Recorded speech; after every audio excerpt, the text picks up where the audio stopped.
सुरक्षा रक्षक नव्हते, पण गेटवरती अधिकारी होते.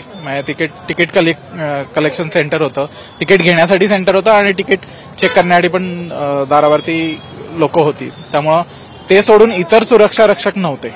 हल्ला झालेला आहे आणि आम्ही खाली आलो आणि त्यानंतर कळालं की वरती असं काहीतरी झालंय. खूपच लकी वाटतंय आणि या म्हणजे गोष्टीबद्दल देवाचे आभार मानू इच्छितो मी.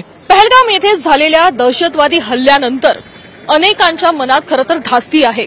श्रीनगरमध्ये फिरायला आलेले असे अनेक मराठी कुटुंब देखील आहेत. आपल्यासोबत देखील एक मराठी कुटुंब आहेत. आपण त्यांचा अनुभव जाणून घेणार आहोत. सर, तुम्ही पहलगामला गेलेलात का?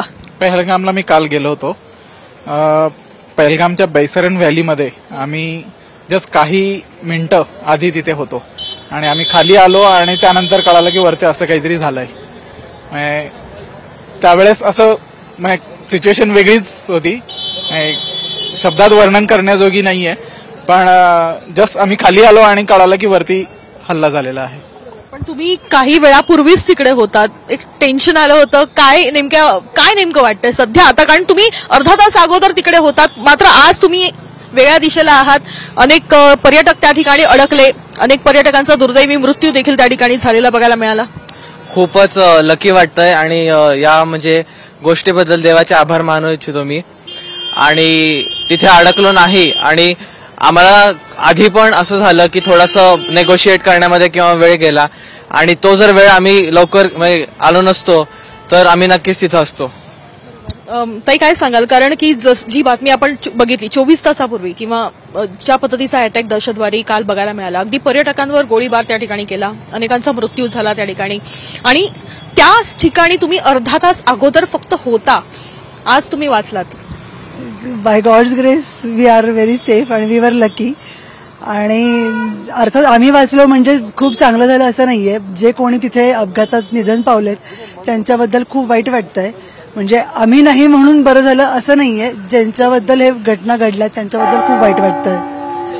आणि मुलांना घेऊन तुम्ही अगदी त्या ठिकाणी होतात? आम्ही होतोच तिथे आणि आम्ही उतरत असताना खूप छोटी छोटी मुलं घोड्यावर जाताना मी बघितलीये. म्हणजे मला त्यांच्याबद्दल खूप वेळा विचार येऊन गेला की होप्स होते सगळ्या फॅमिलीज एकदम सेफ असतील.